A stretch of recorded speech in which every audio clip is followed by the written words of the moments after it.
You won't believe what just happened in the Strait of Hormuz. On Sunday, April 19th, the US Navy made one of its boldest moves yet to stop the IRGC's terror campaign. This came right after multiple cargo vessels reported gunfire while trying to exit the strait. According to reports, an Iranian-flagged cargo ship, the Tuska, tried to push toward Bandar Abbas and slip past the US blockade while it was already in force. But this time, Washington did not let it slide.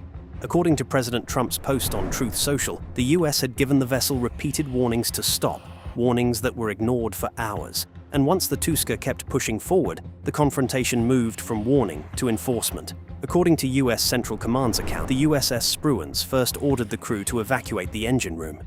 It then fired rounds into that section of the ship, disabling the Tuska's propulsion and leaving it dead in the water. Moments later, US Marines from the 31st Marine Expeditionary Unit moved in, boarded the vessel, and took control. This was not some warning shot in open water. This was the United States physically stopping, crippling, and seizing an Iranian-linked vessel at one of the most sensitive maritime passages on Earth. In other words, the blockade is no longer just something Washington talks about. It is now being enforced at sea, ship by ship, in real time. And if that sounds like just one dramatic naval incident, it isn't, because this did not happen during some quiet diplomatic window. It happened as the ceasefire was already under pressure, as shipping confidence was already collapsing, and as another round of talks in Pakistan was supposed to keep the confrontation from sliding into something much worse. And that is where the story gets much bigger. Iran immediately framed the seizure as a direct violation of the ceasefire. Iranian military messaging accused the United States of opening fire on one of its commercial vessels, disabling its navigation, and boarding it in what Tehran described as an act of armed piracy. But Washington is telling the story very differently. From the US side, this was not the breaking of the truce.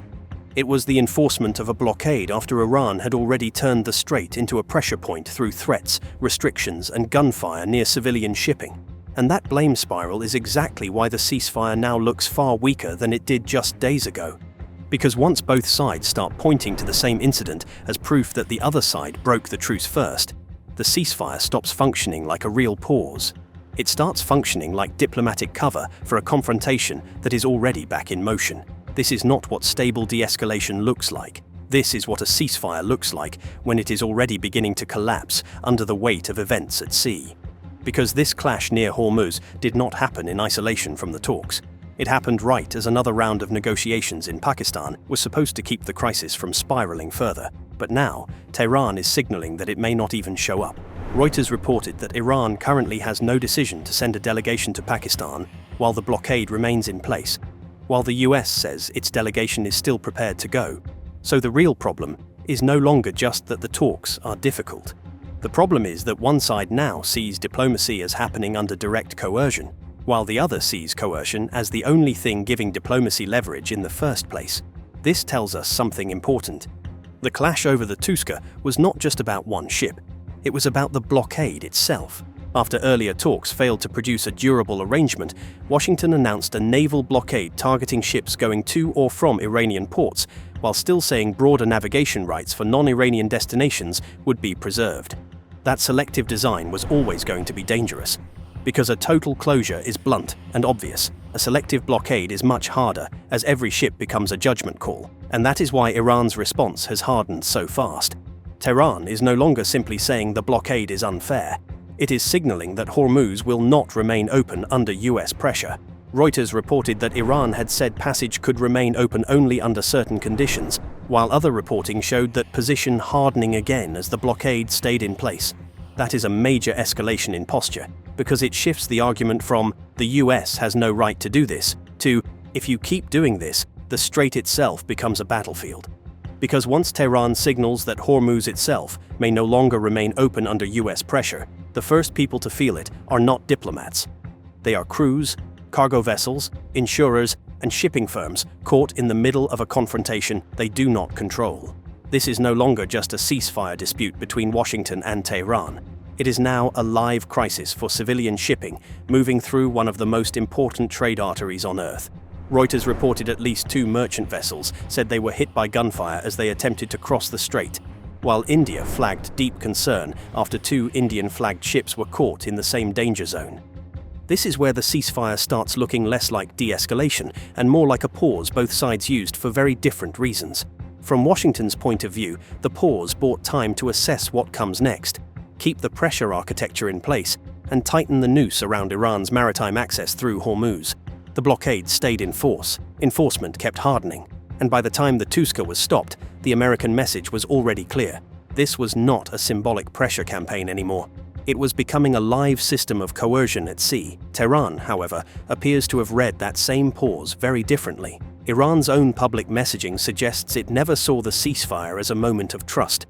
It saw it as a moment of preparation. Reuters reported that an IRGC aerospace commander said Iran was replenishing and upgrading its missile and drone launchers at a higher rate than before the war. And inside Iran itself, the tone already hints at a deeper divide. There are clearly voices that still believe diplomacy remains useful, even if they deeply distrust Washington. Reuters reported that President Masoud Pezeshkian stressed the importance of pursuing diplomatic means, while also warning that Iran must remain vigilant and skeptical of the United States. That is not the language of a leadership fully committed to peace, but it is also not the language of a state that has given up on diplomacy completely. It suggests something more complicated. One current still sees negotiations as useful, while another sees the blockade, the ship seizure, and the pressure campaign as proof that only force and leverage matter now. That is also the best way to understand the brief reopening, and then reclosing, of Hormuz. The strait did not look like it was returning to normal. It looked like a temporary test of whether some managed movement could happen without Washington backing down. But the moment the blockade remained in place and enforcement kept tightening, that experiment collapsed. So rather than treating that one-day opening as a real step toward peace, it makes more sense to see it as proof that diplomacy was simply too weak to override the confrontation logic already building around the strait. In other words, the opening was fragile, conditional, and reversible from the start. That is exactly why those shipping incidents matter so much. One French-linked vessel was confirmed as the target of warning shots. India said 2 of its own ships were involved in a shooting incident in the area. Maritime reporting also pointed to additional distress signals from vessels trying to navigate the strait under intensifying pressure. That means this was not just one isolated maritime scare. Civilian shipping from multiple countries were already getting dragged into the confrontation before the Tuska seizure even landed. And in a choke point like Hormuz, that kind of pattern changes the psychology of the whole waterway. And the clock is now making all of this more dangerous. The 2-week ceasefire is approaching its expiration window. Reuters reported that the ceasefire was due to expire on the coming Wednesday. That means the crisis is no longer unfolding inside some open-ended diplomatic freeze. It is unfolding against a deadline. If talks fail before that window closes, then both sides move into the next phase, already armed with fresh grievances, fresh incidents at sea, and fresh reasons to argue that the other side used the pause in bad faith. And Trump has made very clear what failed diplomacy could mean to Iran.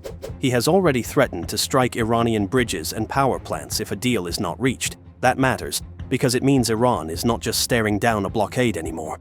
It is staring down the possibility that if talks collapse, Washington resumes bombing on a wider and more punishing scale. So, Tehran is now entering the hardest part of the crisis. If it returns to talks under blockade pressure, it risks looking weak. If it refuses talks, it risks giving Washington the justification for a much harsher military phase. And that is why Iran now looks increasingly cornered, because every option in front of it is getting worse. Accept negotiations under pressure, and it looks like it bent under coercion.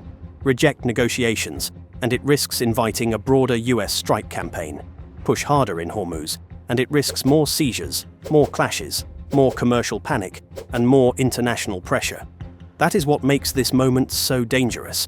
Moreover, Washington is not operating with just one destroyer and one boarding team. Reuters has reported that the blockade is being enforced by more than a dozen warships, dozens of aircraft, and about 10,000 US military personnel. That means the seizure of the Tuska was not some isolated act of naval improvisation. It was one visible move inside a much larger military screen already in place around Hormuz, the Gulf of Oman, and the Arabian Sea. This is also where the aircraft carrier picture starts to matter. Reports suggest that the USS Abraham Lincoln had re-entered the Middle East region with accompanying destroyers, expanding US naval capacity in the broader theater. Reuters then reported in March that the USS George H.W. Bush was being sent to replace the Gerald R. Ford after the Ford suffered fire damage. That does not prove Washington wants war, but it does show something important. The United States is not thinking in terms of one seizure, one ship, or one warning. It is positioning layered naval power so that if diplomacy fails, the pressure campaign can move into a much harder phase very quickly. And once you see that, the whole geometry of the crisis begins to change. This is no longer just about whether one cargo ship got seized.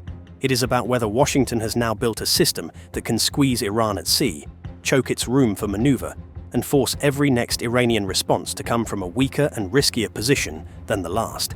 That is the reality. The blockade reduces Iran's maritime room.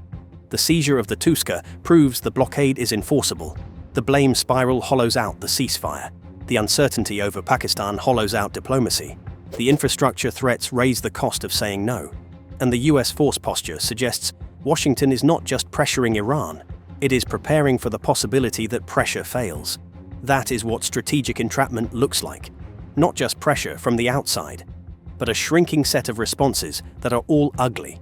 And that is why this one incident could matter far beyond the ship itself. This incident may turn out to be the moment when the crisis moved from fragile diplomacy into something much harder. A direct contest over whether the US can impose a new order in Hormuz and whether Iran can resist that order without pushing the whole region into a larger confrontation. So step back and look at what has really changed. A ceasefire still exists on paper. Talks are still being mentioned. Delegations are still being discussed. But out on the water, ships are being fired on. Cargo vessels are reversing course. An Iranian-flagged ship has been disabled and seized. Tehran is threatening retaliation. Washington is threatening infrastructure strikes. And the US military posture in and around the region suggests it is already preparing for what happens if the diplomatic track fails.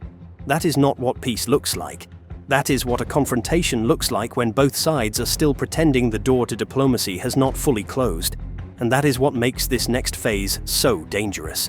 Because once a crisis reaches this point, it is no longer just about who fired first. It becomes about who can still control what happens next. And right now, that control looks weaker on both sides than it did even a few days ago. So, what do you think happens next? Does this seizure actually force Iran into a weaker negotiating position? Or are we now watching both sides prepare for the next military phase while diplomacy slowly breaks apart? Drop your thoughts in the comments, and I'll see you in the next video.